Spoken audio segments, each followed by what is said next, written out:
자, 오늘은 유다의 마지막 왕 시드기야 편을 다루겠습니다. 사실 성경에서는 시드기야 왕에 대해서 아주 조금 다루고 있어요. 정말 조금 다루고 있습니다. 열왕기상에선 거의 안 다루고요. 아주 건드릴 가치도 없는 쓰레기 같은 사람이라고 생각했는지 거의 안 다루고, 역대하에서도 그냥 조금 다뤘습니다. 그만큼 가치가 없는 왕인데도 불구하고 엘린 지 화이트 여사께서는 선지자 왕을 통해서 시드기야 왕에 대하여 무려 2챕터 36장 그리고 37장 2장을 통해서 시드기야 왕에 대해서 이야기하려고 하십니다. 이야기하시려는 부분은 두 부분으로 나뉘어요. 첫째는 기원전 597년부터 591년 정도까지를 일부로 두시고요. 그리고 591년부터 586년까지를 2부로 두시는데, 더 정확하게 말하면 584년부터 588년부터 586년까지의 이야기를 주로 두 번째 부분 37과에서 다루고 계십니다. 그래서 우리는 오늘 597년부터 591년에 있는 내용을 함께 살펴보면서 귀중한 이야기를 함께 고민해 볼 거예요. 그래서 제가 오늘 공부를 시작하기 전에 여러분들에게 먼저 질문을 하나 드릴게요. 질문 거절입니다. 불교에 가시면 선문이라는 걸 아시죠? 선문. 우리도 선문으로 시작할게요.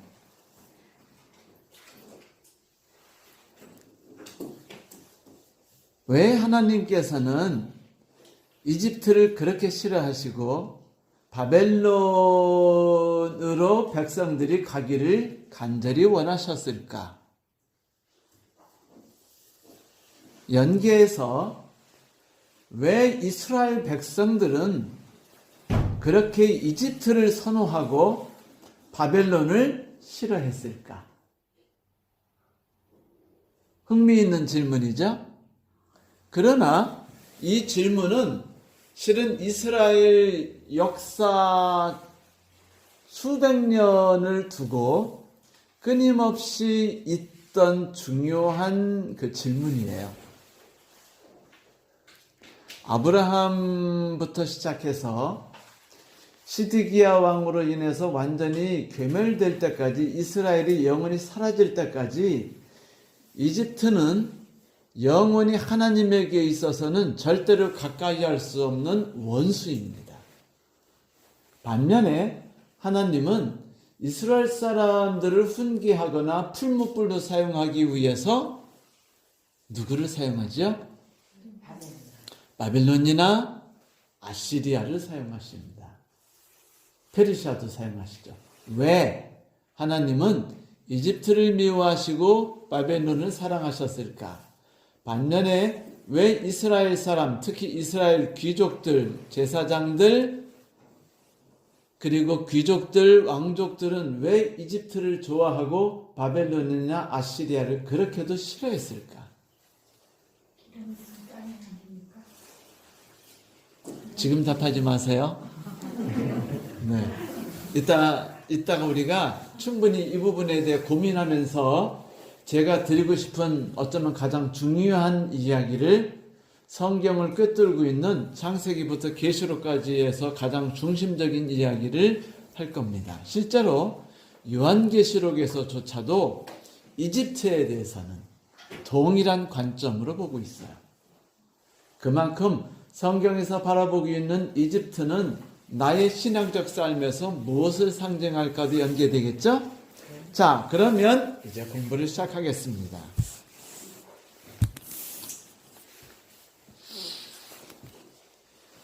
때는 바야흐로 기원전 597년, 우리나라는 어느 시대죠? 고조선 시대. 네, 우리나라로 보면 고조선 시대인가요? 한나라 지배 시대인가요?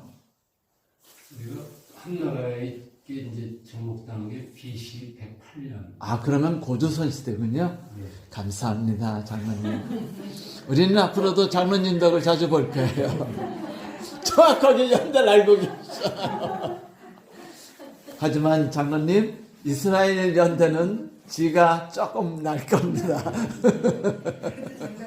아, 그렇죠. 그것도 장로님이, 네, 제가 간절히 소망하는 게 있는데, 제발 이스라엘 역사 공부 안 하셨으면 좋겠어요. 그 좋은 머리로 공부하시면 나중에 제가 감히 역사 연도 얘기 함부로 못할 거 아니에요. 그죠? 사건과 의미. 자, 597년이 되자 여호야긴 왕을 사로잡아가죠.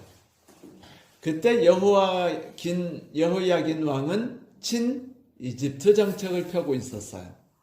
그래서 그를 사로잡아가고, 그리고 이스라엘에 있는 많은 기술자들, 쌈 잘하는 사람들을 다 잡아갔죠. 에스겔이 이때 잡혀갔습니다. 에스겔은 참고로 말씀드리면 요시야 왕 때 사람이고요. 에스라가 포로 6년 때부터 활동 시작했는데 그때 에스겔 나이가 30살 정도 됐어요. 그런데 우리는 에스겔 이야기는 하지 않을 겁니다. 자, 에스겔이 사로잡혀간 게 597년, 그때 시드기야가 왕이 됐습니다. 그 해에 두 가지 사건이 터져요. 첫째는 시드기야 왕이 바벨론에 가서 맹세를 합니다. 충성의 맹세를. 그것이 그 이언이신에 보면은 277쪽에 나오죠. 그 여러분들이 읽다 보면은 이거 그러면 한 594년경 사건인가? 라고 착각하실 수 있는데 성경은 정확하게 이 사건이 기원전 597년의 사건이라고 명확하게 이야기해 주고 있어요. 자, 기원전 597년 시드기야 왕은 바벨론에 가서 충성의 맹약을 합니다. 충성의 맹약을 하고 바벨론이 편이 되겠다고 하고 오죠. 느부갓네살 왕이 흐뭇했어요. 그리고 선지자의 말대로 예레미야도 적극적으로 그 정책을 지지했습니다. 왜? 바벨론의 포로로 잡혀간 사람들이 너무 심한 고통을 당하지 않도록, 물론 그들이 사자굴이나 혹은 풀무불이라든지 다양한 시련과 고통을 겪겠죠. 하지만 그 겪는 고통이 하나님의 뜻을 넘어서서 필요 없는 뭐를 안을 필요까지는 없다는 거예요.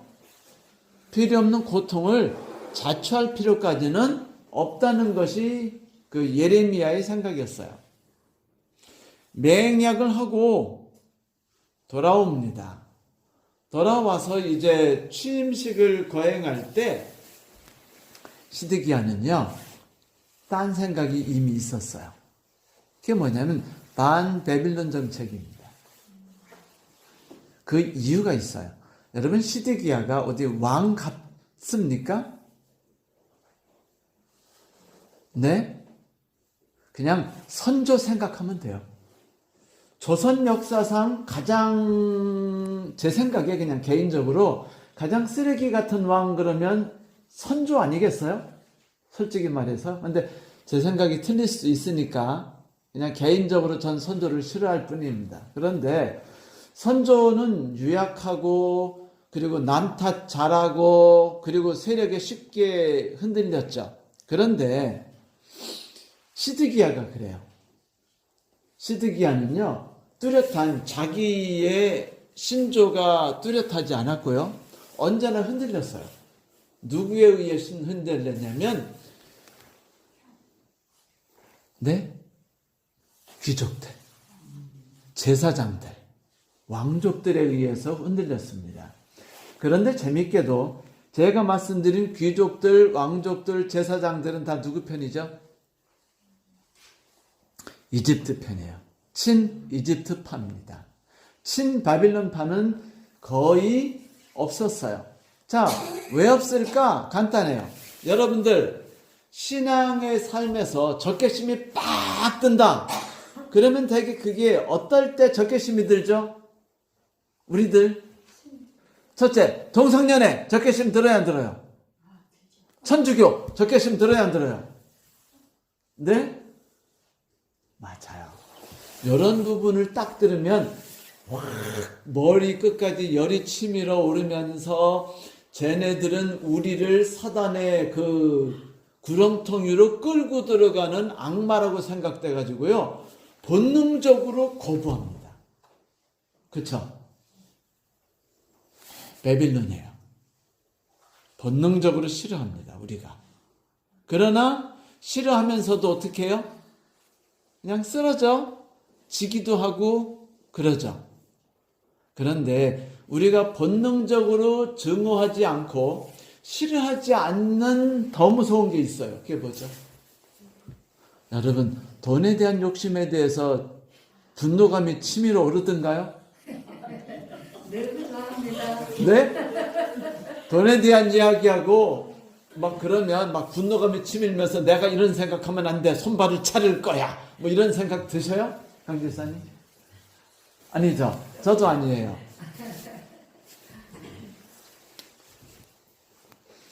신앙의 많은 부분에서 옳지 않은 일을 하면서 우리가 적개심이 드는 게 있고요, 적개심이 들지 않는 것이 있는데, 제게 적개심이 드는 것은 어떤 세력에 대한 거예요. 외부 세력. 바빌론이죠. 동성연애주의자들. 막 이런 것들. 퀴어. 다시 말하면 그 성소수자들의 그런 반항들. 오늘 신문에 났죠? 천주교 교황이 한 번도 동성연애자들을 지지한 적이 없다라고 천주교에서 공식 선언했어요. 그런데 많은 영화라든지 그 사람들이 교황의 말을 짜집기 해가지고 교황이 동성연애를 지지하는 것처럼 만들었다라고 그 공식적으로 선언했습니다. 여하튼 이렇든 저렇든 천주교는 우리의 뭐죠? 공식적 왼수예요. 천주교 공격 많으면 괜히 내 신앙이 팍팍 오르는 것 같지 않아요? 신앙이 잘 되는 것 같고요, 내가 올바른 편에 선 것 같죠? 그런데 사도 바울이 정작 우리를 공격했을 땐 뭐를 공격했을까요? 우리의 반 바빌론 같은 신앙에 대해서 공격하지 않고요, 친 이집트적인 신앙 삶을 공격합니다.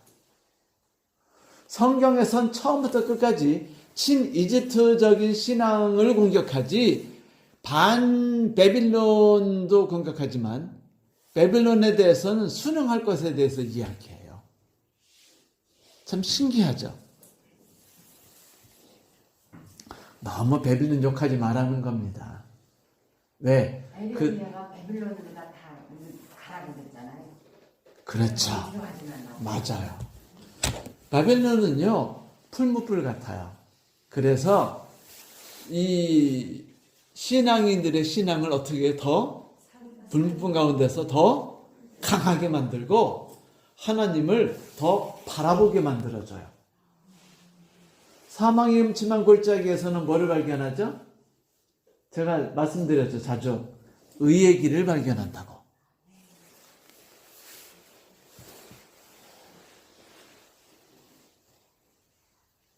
그게 문제죠.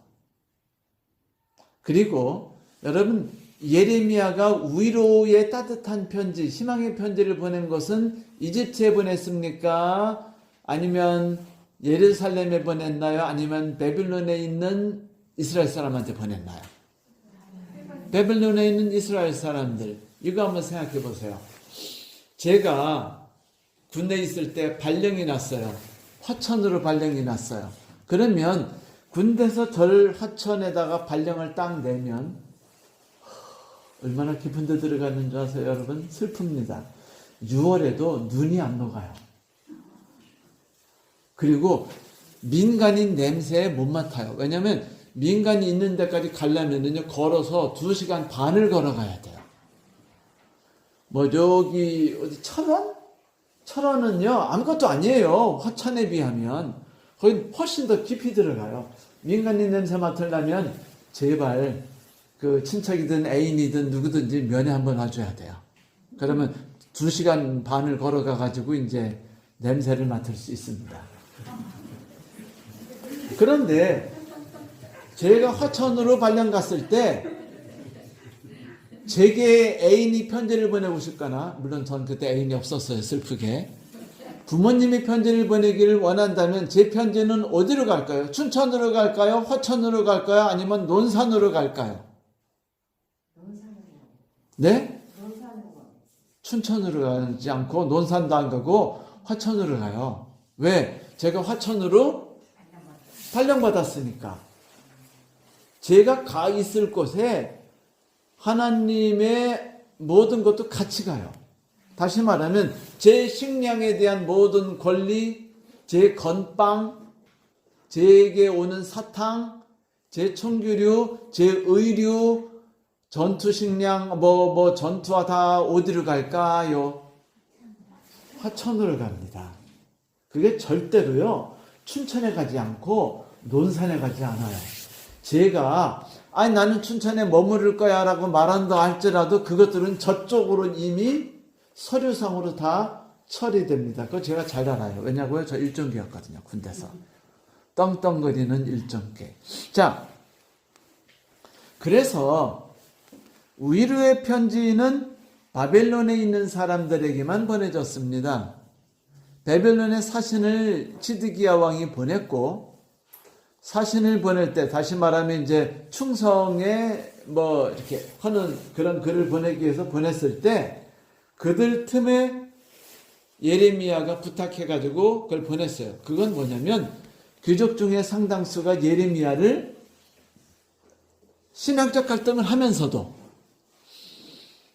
여전히 한편으로는 누구를 지지해요? 예레미야를 지지하기 때문에 예레미야가 부탁한 편지를 가지고 가서 읽어줍니다.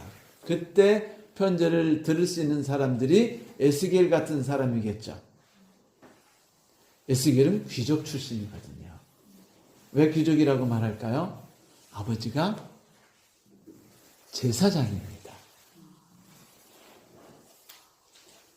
명문가예요. 그 정도면 명문가 출신으로 금수저로 태어나서 아주 그냥 서울대에 나오는 급이 에스겔 선지자예요. 네, 이들에게 다니엘과 다니엘 세 친구 에스겔과 그 사람들에게 의뢰의 편지 간 것이 597년. 하나님의 모든 마음은 그쪽에 가 있었습니다. 그런데 그때 동시에 어떤 일이 터지냐면요, 시드기야가 이제 왕이 됐으니까 누가 찾아오게 될까요? 주변 나라, 에돔이라든지 모압이라든지 하는 나라에서 찾아와요. 이게 바로 몇 쪽에 있냐면 275쪽. 275쪽에 나오는 이야기죠. 274쪽도 있겠죠. 자, 이야기를 좀 할게요. 이제 잠깐. 반 바빌론 정책을 펴면은요, 신앙이 불끈불끈 솟는 것 같다고 이야기했죠. 네? 그래가지고 이 시드기야가 몰래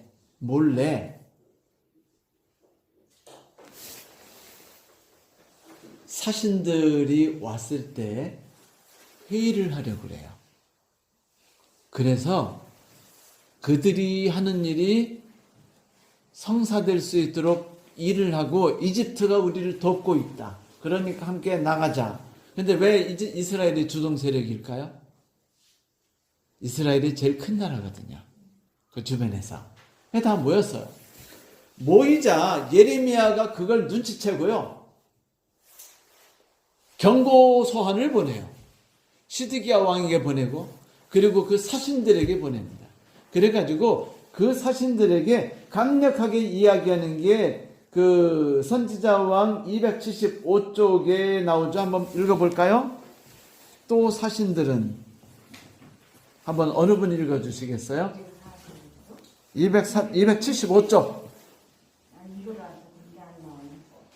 또 사신들은 만일 저희가 바벨론 왕을 섬기기를 거절한다면 저희가 진멸을 당할 때까지 칼과 기근과 연병으로 형벌을 받게 되리라는 것을 저희 통치자들에게 선포하라는 가르침도 받았다. 네. 특별히 그들은 다르게 권고할지 모를 거짓 선지자들의 가르침에서 들어서야 하였다. 네, 감사합니다. 이 이야기가 왜 나오냐면요. 594년에 선지자 하나냐 사건이 터지거든요. 아주 큰 사건이었어요. 그래가지고 예레미야가 시드기야 왕과 그 사신들에게 경고를 합니다. 어떤 경우도 바벨론에 순응하라. 그 이유는 조금 아까 제가 말씀드렸죠. 그리고 화이트 부인께서 말씀하신 내용입니다. 그렇게 해야만이 필요 없는 뭐를 당하지 않는다? 고통을 당하지 않고 바빌론이 그들을 적당히 우호적으로 대해줄 수 있기 때문이다. 실제로요, 바빌론의 특징은 뭐냐면요, 종교에 대해서 관대했습니다. 뭐에 대해 관대해요? 너희들은 너희 종교 믿으라 이거예요. 그래서 그 이스라엘 사람들이 바빌론에 가서 자기들의 신앙을 지키고 자기들의 그 뭐라 그러죠? 그걸 자기들의 교회당 같은 거 그거를 만들 수 있는 것은 바로 그런 이유 때문이었어요. 하지만 그렇다 할지라도 바빌론은요 무섭게 탄압도 동일하게 했죠. 여러분 다니엘과 세 친구 기억나시죠? 얼마나 힘들었는가. 그것도 역시 바빌론이에요. 그러니까 신앙은 지켜라. 근데 뭐에 대해서는 함부로 껍죽대지 마라. 우리나라의 정책이나 우리나라의 정치 모든 일에는 너희들이 무조건 엎드려야 된다. 종교는 종교고 세상의 삶은 세상의 삶이다 라고 말하면서 어디 음식 먹어라? 세상 음식 먹어라 라고 말한 것도 바빌론이었어요. 여기서 그리스도인들은 뭐와 뭐의 싸움을 시작했죠? 신앙적 싸움을 포기할 것인가? 포기하지 않을 것인가를요 전투적으로 부딪혔어요. 우리도 돼지고기에 대한 얘기 딱 나오면 공격적이 딱 돼야 안 돼요? 우리도 모르게. 공격적이 되죠? 그렇다니까요. 제가 말하잖아요. 동성연애자 그리고 천주교 일일교회에 대해서는 공격적이고 그리고 돼지고기 조개 공격적입니다. 그런데 뭐는 공격적이 아니라 그랬죠? 돈은 공격적이지 않죠. 그리고 누구를 미워하는 것도 공격적이지 않아요. 우리 그리스도인들은요 이렇게 말해요. 이제 간증을 하면서 저는 하나님을 섬겼고 하나님 섬긴다고 시어머니한테 핍박받고 시아버지한테 핍박받고 남편한테 핍박받고 그러는 저는 그들을 용서했습니다. 이거는요 증오예요. 절대로 그런 말 하지 마세요. 그거는 뭐냐면요 난 걔네들을 절대로 용서하지 않았고 절대로 저거 받아들이지 않았다라는 걸 이야기. 공개적으로 지금 누구 욕했어요? 걔들 욕한 겁니다. 그걸요 증오라고 말해요. 증오. 가장 무서운 그리스도인의 태도 중에 하나가 그런 태도예요. 그러니까 우리들이 연약하게 쉽게 빠지면서도 죄책감 갖지 않는 죄악들이 많아요. 이런 것들이 참 무섭죠. 자, 그러니까 시드기야가 예레미야의 강한 그 공격을 받자 일단은 좀 물러섰던 것 같아요. 3년간은요 조용했어요. 그런데 움직이기 시작합니다. 분위기 딱 움직이면 뭐 나오는지 알죠, 여러분? 분위기 딱 나오면 정치계에서 쟤들을 한번 박살내겠다 하면 딱 나오는 게 뭐죠? 사기꾼 하나 뽑죠. 사기꾼, 김대엽 같은 사기꾼. 사기꾼 딱 뽑아가지고 거짓 사건 딱 터뜨리고 그거로 인해 확 분위기 바꾸잖아요. 기억나시죠? 요즘에도 또 그런 사건 또 터지죠? 네? 라임 사건 터지면서 그 죄수가 말하는 것들은 다 진리처럼 말하는 그런 것들. 비슷한 사건들이에요. 근데 이 사건들이요, 여기서 그대로 터집니다. 지금 정치가들이 누구 편을 들고 싶죠? 이집트 편 들고 싶어요.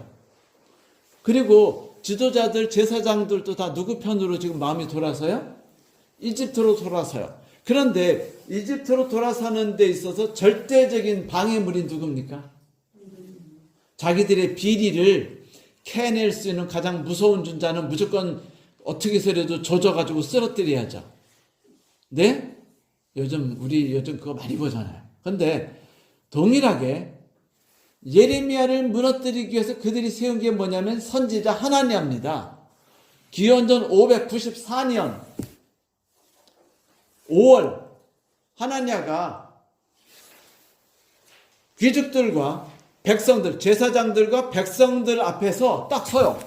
그리고 예레미야를 부릅니다. 그때 예레미야가 여기에 뭐를 끼고 있었죠? 멍에를 메고 있었어요. 왜냐하면 아무리 호소해도 백성들이 뭐를 안 해요? 자꾸 바벨론은 반대하고 에집트로 가려고 그래요. 기억나시죠? 아브라함이 이집트로 가는 걸 하나님이 싫어하셨죠. 이집트 갔죠. 큰 사고 터졌죠. 돌아왔죠. 그 다음에 이삭 또 이집트로 가려고 그랬죠. 하나님이 아주 막아버리셨죠. 그렇게 하나님은 이집트를 싫어하셨어요. 하나님이 이집트로 보내신 것은 이스라엘 12아들입니다. 거기서 400년 동안 종노릇하게 만들면서 거기서 뭐를 경험해요? 죄악, 죽음이라는 것을 경험하고 거기서 탈출을 함으로 죄악에서 탈출하는 그 새로운 삶을 경험하게 해주기 위해서 결국 이집트로 보냅니다. 그것은요, 가나안으로의 탈출을 위한 것이었고 죽음에서 생명으로 옮겨가는 것이 무언지를 말해주기 위해서였어요. 이집트는 종노릇하는 것이죠. 이집트는 죽음이죠. 이집트는 죄악의 도시입니다. 그러나 바벨론은 쾌락과 타락의 상징이고 그리고 신앙을 무너뜨리게 하려는 그런 핍박의 세력이에요. 이거에 대해서는 제가 자주 말씀드렸죠. 성소의 남쪽에 뭐가 있다고요? 몇 번 말씀드렸어요. 외우셔야지. 연집사님, 성소의 남쪽은 성소 기명 뭐가 있죠? 네? 촛대. 이집트를 대상으로 하는 거랬죠. 성소의 북쪽은요, 떡상. 그거는 아시리아와 바벨론을 상징하는 거랬죠. 다시 말하면 언제든지 이스라엘 백성에게 원수는요, 물리적으로 공격하고 물리적으로 압박을 가하는 상대방 세력이었어요. 그런데 그래서 원수의 목전에서 내게 상을 베푸시고 그들과 상처를 받으며 치유해야 하기 때문에 떡상과 이런 그 포도즙과 기름이 있었지만 남쪽은 뭐예요? 촛대예요. 왜? 우리도 모르게 서서히 어떻게 되니까? 소리 없이 타락하니까. 그래서 촛불을 켜서 비춰주는 거예요. 그러니까 원수의 세력에게서부터 내려오는 것. 시편 23편 주께서 내 원수의 목전에서 내게 상을 베푸시고 기름으로 내 머리에 바르셨으니 내 잔이 넘치나이다. 이건 아시리아, 바벨론, 페르시아입니다. 이런 세력이죠. 항상 북쪽에서 내려왔으니까 어떤 세력으로 그리스도인을 괴롭히는 존재들입니다. 그러나 세력으로 그리스도인을 괴롭히지 않고 조용히 내 삶에 녹아 들어와서 나를 타락시키는 삶은 언제나 이집트예요. 남쪽입니다. 그것은 떡상이 필요한 게 아니에요. 뭐가 필요하죠? 촛대가 필요합니다. 촛대가 필요해요. 그래서 성소의 남쪽에 촛대를 딱 놓은 겁니다. 모세가. 다 알거든요. 앞으로 역사적으로 어떤 일이 있을지를 모세는 다 알았기 때문에 하나님이 아셨기 때문에 그렇게 만들어 주신 거예요. 그런데 그리스도인의 삶도 그렇잖아요. 세력과의 싸움이 있죠? 천주과의 싸움에서 우리가 쓰러지느냐 안 쓰러지느냐 있어요 없어요? 있죠? 하지만 나도 모르게 죄악 속에서 내가 무너지는 것도 있나요 없나요? 있죠? 네. 그런데 그리스도인들이 고통 당하고 싶어요? 안 싶어요? 지사님 처참하게 무너지는 거 좋아요? 언뜻 저는 오늘 어젠가 오늘인가 누구 죽었다는 이야기 모녀가 네? 박지선 양이 죽었다는 이야기 듣고 꽤 충격받았어요. 사람이 건전해 보였거든요. 건강해 보였는데 그런데 제 상상인데 딸이 너무 불쌍하고 딸이 너무 어려움 속에 빠지자 엄마가 딸을 죽이지 않았나 싶어요. 그냥 같이 죽은 거죠. 왜냐하면 유서를 딸이 쓰지 않고 엄마가 썼거든요. 그런데 비슷한 경우로 어려움 당하는 것이 너무 힘들어요. 연예인 별 관심 없지만 이경희 씨도 그런 비슷한 사례를 많이 당했대요. 극도의 어려움, 상상할 수 없는 고통, 과연 나에게 희망은 존재하는가에 대한 그냥 끝없는 번민이 오도록 삶이 압박되는 삶. 우리 이런 거 싫죠? 그거 좋아하시는 분? 없죠? 일자지 쌤도 싫으시죠? 저도 싫어요. 이게 바빌론이에요. 이게 사망이 음침한 골짜기입니다. 싫어요. 힘들어요. 지쳐요. 시어머니가 괴롭히는 거 좋아하시는 분 있어요?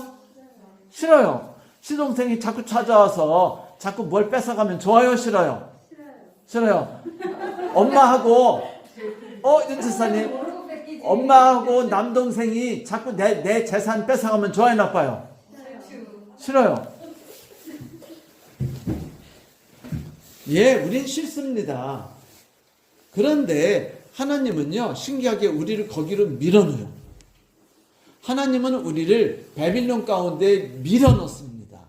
왜? 그 삶이 우리를 타락시키지 않는다고 보시는 거예요.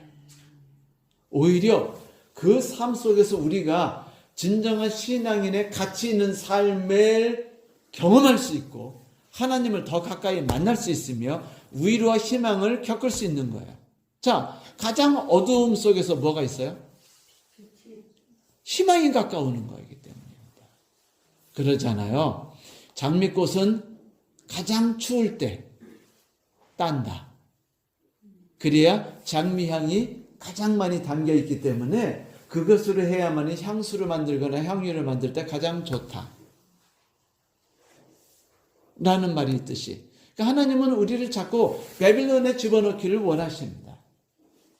그러나 우리들은 싫어요. 그러니까 귀족들이 몽땅 다 반대했던 겁니다. 그런데 누가 반대한다고요? 이놈의 예레미야가 문제인 거예요. 그럼 예레미야만 족치면 돼요, 안 돼요? 요즘 정부는 누구를 족치려고 그러죠? 윤석열 씨를 족치려고 그러죠? 윤석열 씨 족치면 자기들의 비리가 감춰질 것처럼 상상하죠. 그렇다고 전 윤석열 씨가 옳은지 그른지 전 말하고 싶지 않아요. 다 안 옳아요. 전 윤석열 씨도 옳지 않다고 생각하고요. 추미애 씨도 옳지 않다고 생각해요. 그러나 힘 있는 자가 지금 힘 없는 자를 짓밟는 건 사실이에요. 자, 그런데 문제는 이거예요. 똑같은 일이 지금 여기서 벌어집니다. 하나냐를 딱 뽑아요. 그리고 하나냐 보고 뭐라 그래요? 하나냐가 딱 나타나서 예레미야를 부릅니다. 예레미야가 나와요. 그런데 예레미야가 지금 뭐 하고 있죠? 멍에를 메고 있어요. 이거 이스라엘 사람과 귀족들에게 이거 공격적인 태도왜 아니에요?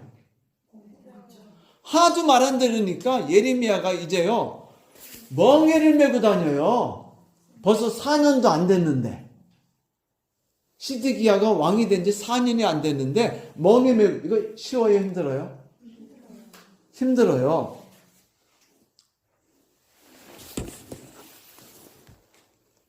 하나냐가 모든 귀족들과 세력들 쫙 깔아놓고 예레미야 맞서 세워놓고요, 가까이 가가지고 그 멍에를 빼가지고 부러뜨려요. 그게 어떻게 부러졌을까요? 멍에는 소 2마리가 나란히, 소 2마리를 나란히 놓는 거거든요. 이렇게. 그래서 강한 자와 약한 자가 서로 협력하고 서로 약한 자를 돕고 약한 자, 강한 자 위에서 삶을 배우도록 만들어져 있는 게 멍에예요. 이게 이스라엘에서는 귀중한 신학적인 종교적 의미를 갖고 있어요. 근데 이 멍에가 길죠, 크죠. 근데 이걸 뺏어가지고 부러뜨려요. 그리고는 말하기를 2년 안에 어떻게 된다고요? 바빌론이 무너질 거다라는 이야기를 합니다. 그러니까 592년에 바빌론이 무너질 거라는 거죠. 와, 귀족들이 행복해요, 안 행복해요? 드디어 뭐를 잡았어요? 예레미야를 잡을 건수가 생긴 거예요. 이제 와, 그렇지, 하나님은 누구 편이야? 진실은 여기에 있어. 예레미야는 이제까지 다 사기꾼이야. 그는 거짓말쟁이고 사기꾼이고, 알고 보니까 이걸 통해서 뒷돈 챙겼어. 뭐 요즘 정치 다 그런 식으로 막 몰아대잖아요. 똑같은 방식이 여러분 지금부터 2500년 전에도요 똑같았어요. 그래가지고 예레미야를 그렇게 완전히 덮어 누른 겁니다. 그러자 예레미야가요 아무 말하지 않고 그들 사이를 지나쳐서 그냥 가버립니다. 한마디도 맞서 싸우지 않았어요. 저 그때 놀랐어요. 예레미야가 한마디도 안 하더라고요. 맞서 싸우지 않더라고요. 조용히 갔어요. 그때 그가 집에 돌아서자 하나님이 예레미야에게 말해요. 예레미야야, 너 돌아가서 하나냐에게 말해라. 올해 하나냐가 죽을 거라고. 그리고 이 나라는 바벨론에 의해서 완전히 포로로 잡히고 멸망당을, 그때가 벌써 594년 시드기야 왕 4년 때 사건, 터진 사건입니다. 슬펐죠. 그리고 이제 마지막 사건이 591년 시드기야 7년 에스겔이 이야기예요. 이게 이제 여러분 279쪽에 나오는 화이트분의 이야기입니다. 화이트분이 예레미야 이야기를 쭉 하시다가 갑자기 에스겔 이야기로 돌아서죠. 읽어보신 분은 기억나죠? 에스겔 이야기로 딱 돌아섰죠. 이건 뭐냐면요, 예레미야는 이제 더 이상 그 사이 이야기를 하지 않아요. 하지 않고 예레미야는 언제 얘기부터 하냐면요, 588년부터 다시 이야기해요. 그 사이가 어디 누가 얘기했냐면 에스겔이 이야기합니다. 그래서 에스겔의 이야기가 나와요. 한번 읽어볼까요? 279쪽. 선두에 서서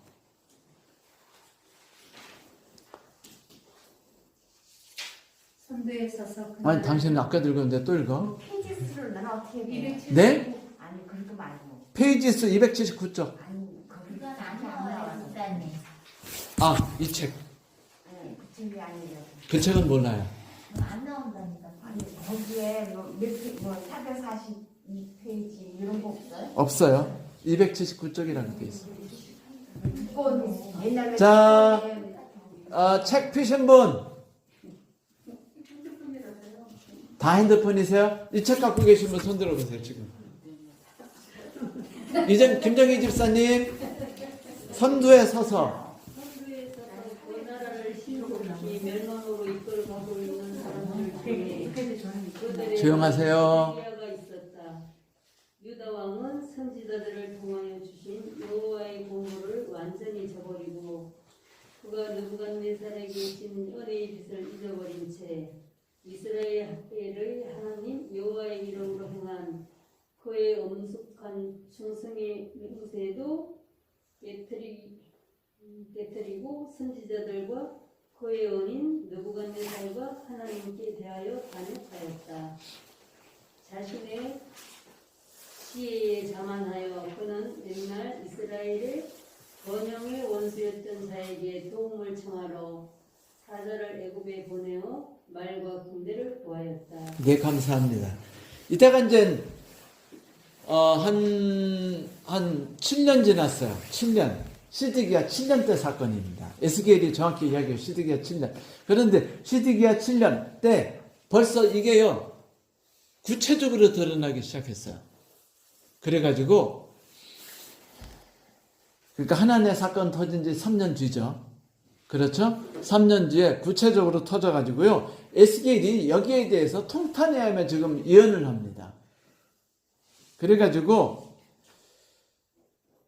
참, 시드기야가 사자를 이집트에 보내가지고 말과 군대를 구했다라고 말했죠. 시드기야 때 보면은요, 그리스도인의 삶과 똑같아요. 이집트와 베빌론이요, 동일한 파워로 있습니다. 똑같은 힘을 가지고 우리를 덮어쓰고 있어요. 그리고 어떤 쪽을 가야 할지 모르고 헤매고 있어요. 그런데 이집트가 파워가 세고 베빌론이 이집트를 점령을 못해요. 그 앞에 아시리아는 이집트를 어떻게 했죠? 짓눌러 버렸어요. 그런데 베빌론요, 이집트를 짓누르지 못해요. 그냥 서로 간에 적당한 선에서 바라만 봅니다.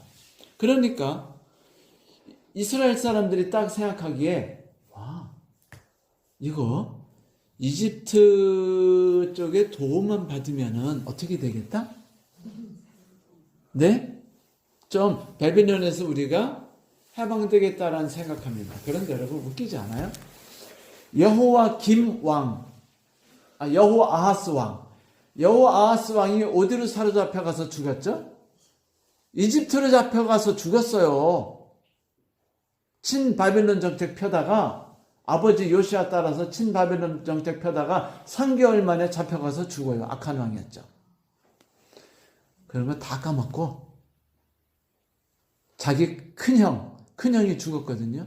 시드기야 셋째 동생이에요. 세 번째 아들이에요.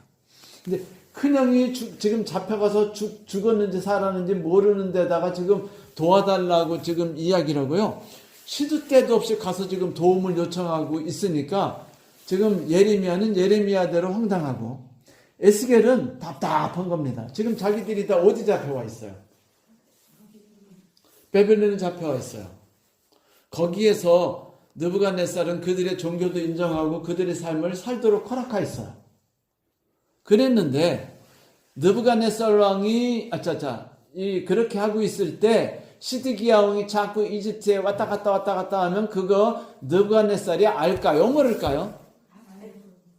아니 뭐 다 스파이 있잖아요. 금방 알죠? 알면 어떻게 될까요? 난리가 나요. 이게 앞으로 5년 남았어요. 딱 5년 남았습니다. 정확히 4년 반.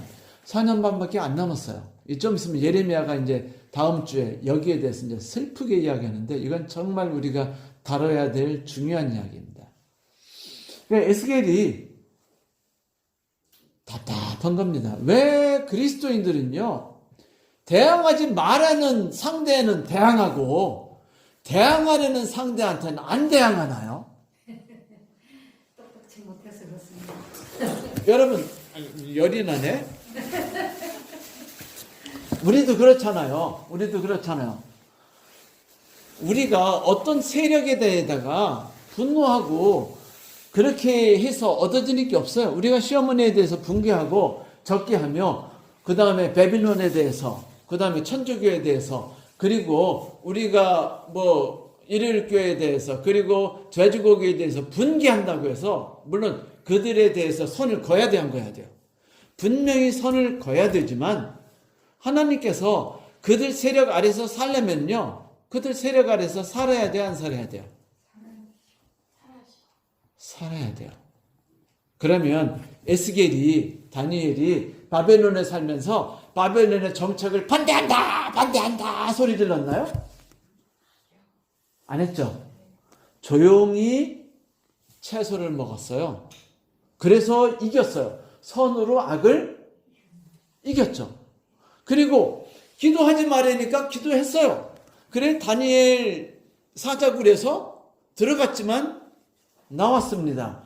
절하지 말라니까 절하라니까 절 안 했어요. 그래가지고 풀무불에 들어갔다가 나옵니다. 그런데 그것은 공개적으로 반대하는 행위가 아니었고요. 자기의 신앙의 최소한의 삶을 살았고 부딪힐 때는 어쩔 수 없이 드러난 삶이었어요. 그러니까 상대방을 미워하거나 증오하거나 상대방과 맞서 싸우고 공격한 게 아니라 상대방의 공격 속에서도 꿋꿋내 나는 하나님 안에서 신앙의 길을 밟아가리라 라고 말하고서 느부갓네살 왕을 미워하지 않았단 말입니다. 그렇지만 뭐는 지켜요?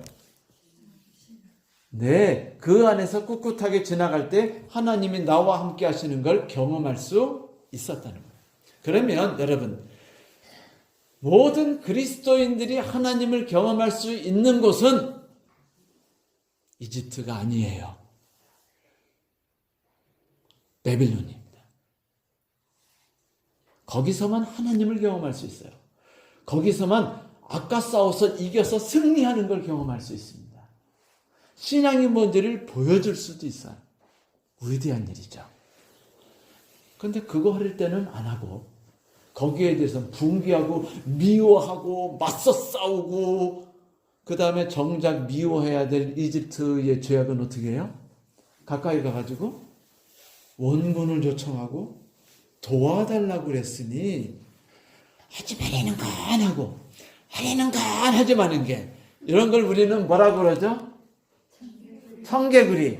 맞아요. 모든 대부분의 그리스도인들은요 청개구리 신앙을 가졌어요. 하나님 앞에서. 사망의 음침한 골짜기는요 죽어라고 안 들어가려고 그러는데 그런데 신앙에서 쉽게 쓰러지는 부분은요 아주 행복한 마음으로 쓰러지고 싶어요. 물론 저도 그래요. 여러분 기왕이면 1,000원짜리 가방 드는 것보다는 누가 준 50만 원짜리 가방 드는 게 좀 행복하지 않나요? 네? 별 느낌 없어요. 별 느낌 없이요? 네. 자, 그런데 쉽게 돈을 벌 수 있는 방법이 있으면 벌고 싶어져요? 안 벌고 싶어져요?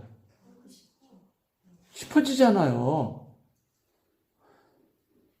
이런 거는 제가 단순히 이거로만 얘기했으니까 그렇지 수많은 삶 속에 수많은 사례들이 우리 옆에 질비하게 있는 게 이집트의 삶인데 그걸 대표적으로 뭐라고 말하는지 여러분 아세요? 이집트 하면 생각나는 단어 있으세요? 이스라엘 사람들이 이집트에 대해서 찬동하면서 이야기했던 입만 벌리면 이야기했던 거 그래서 결국 하나님이 그들을 다 쳐 죽이셨던 사건 그래서 그들이 말했던 거 식물 아닙니다. 마늘. 불교에서 부처가 금지했던 4개의 매운 것이 있어요. 4개의 매운 것이 뭔지 아세요? 마늘, 부추 이런 것들입니다. 우리가 알고 있는 음식들 중에 강한 거 있죠. 이게 항산화성을 갖고 있기도 하고 그리고 몸에 열을 줘가지고 몸을 따뜻하게 해서 그 저항을 하기도 하지만 이 음식들의 또 하나의 특징이 뭐죠? 강한 정력제입니다. 맞아요. 강한 정력제 맛이 있고요. 자극이 찌르르 와가지고 요즘에 머슐랭 먹을랭 하는 거 선전 아세요? 네? 우리가 좋아하는 그 남자 배우 누구죠?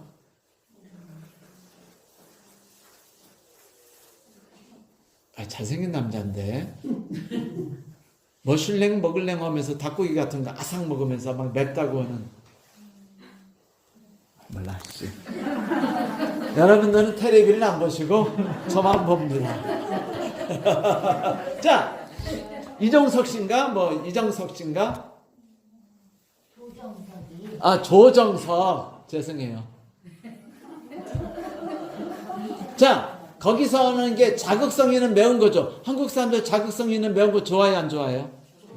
그래, 지금 전 세계가 한국이 좋아하는 음식 다 먹기 시작했대요.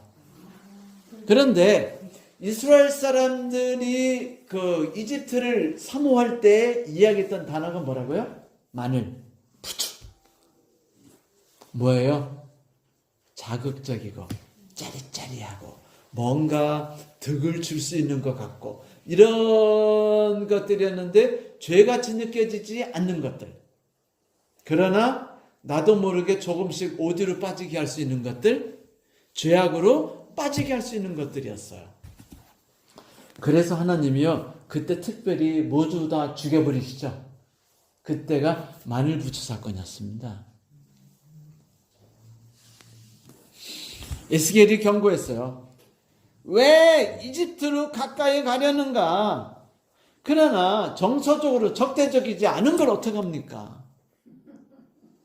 여러분, 에스겔은요, 지금 우리에게 동일한 얘기를 하고 있어요. 왜 이집트로 가느냐 이겁니다. 하나님은 지금 바벨론으로 가라 그러는데 왜 이집트로 가느냐 이겁니다. 깊이 생각하십시오. 자, 시드기야의 문제는요, 다음 주에 얘기할 거예요. 왜냐하면 시드기야 문제는 오늘 우리가 안 다루는 이유는 시드기야 문제는 다음 주에 아주 자세하게 다루어야 하기 때문이에요. 그의 문제가 우리에게 어떤 문제인지, 우리 삶 속에서 어떤 형태인지를 우리가 봐야만 죄악에서 이기기 때문이죠. 오늘 내용 정리해야죠. 자, 아까 선문 던졌죠? 선문이 뭐였죠? 하나님은 왜 이집트를 싫어하시고 바벨론을 좋아하셨는가? 이제 좀 답할 수 있으시겠어요? 윤선자 집사님? 네? 네. 근데 여러분, 고추만 짜릿한 게 아니라 고추나 마늘만 짜릿하고 맛있는 게 아니고요. 누군가 뒷담화 깔 때도 짜릿하고 맛있지 않을까요? 네? 맞습니다. 그리고 너는 나를 미워할지라도 나는 너를 사랑해라고 할 때 약간 짜릿짜릿하고 보복감이 팍 들지 않던가요? 돈 벌 때도 짜릿하지만. 자, 이거 구체적으로 나의 삶 속에서 어떤 것일까? 이집트는. 이제 우리는 바벨론에 대해서는 완전히 익혔죠. 어떤 삶인지 충분히 알 수 있죠.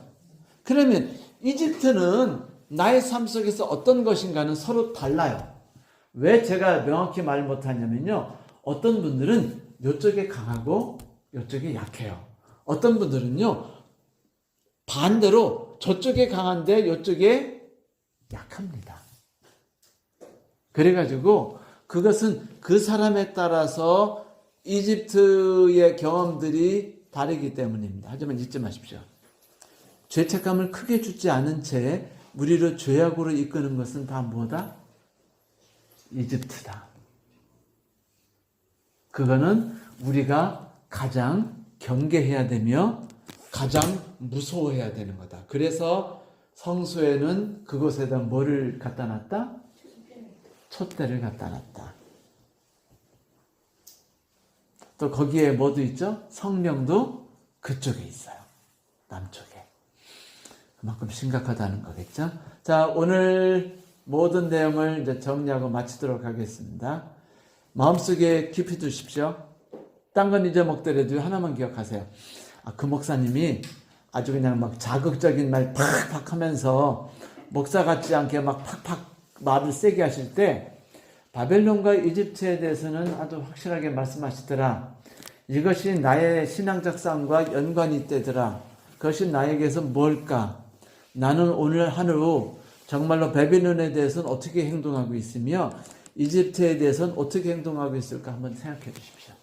그것이 우리의 삶에 큰 도움을 주리라고 믿습니다. 감사합니다. 오늘 모든 내용을 이상으로 마치겠습니다.